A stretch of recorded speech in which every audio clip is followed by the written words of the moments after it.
Другари, ще изпълня стихотворението на поета Христо Радевски "Пред гроба".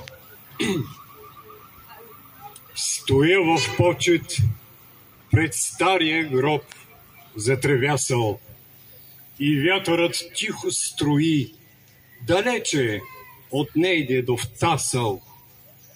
И реч произнесе тогас четникът: "Герой е погребан пред вас, сведете за почет главите.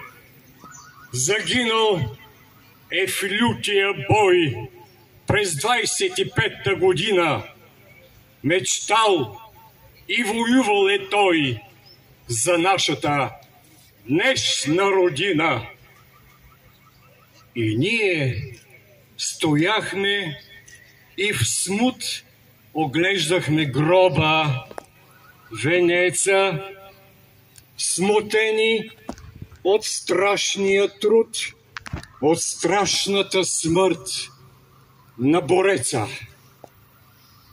И вятърът сякаш на свой незнаен език ни повтаря: "Мечтал и воювал е той за своята родина България!" Амин!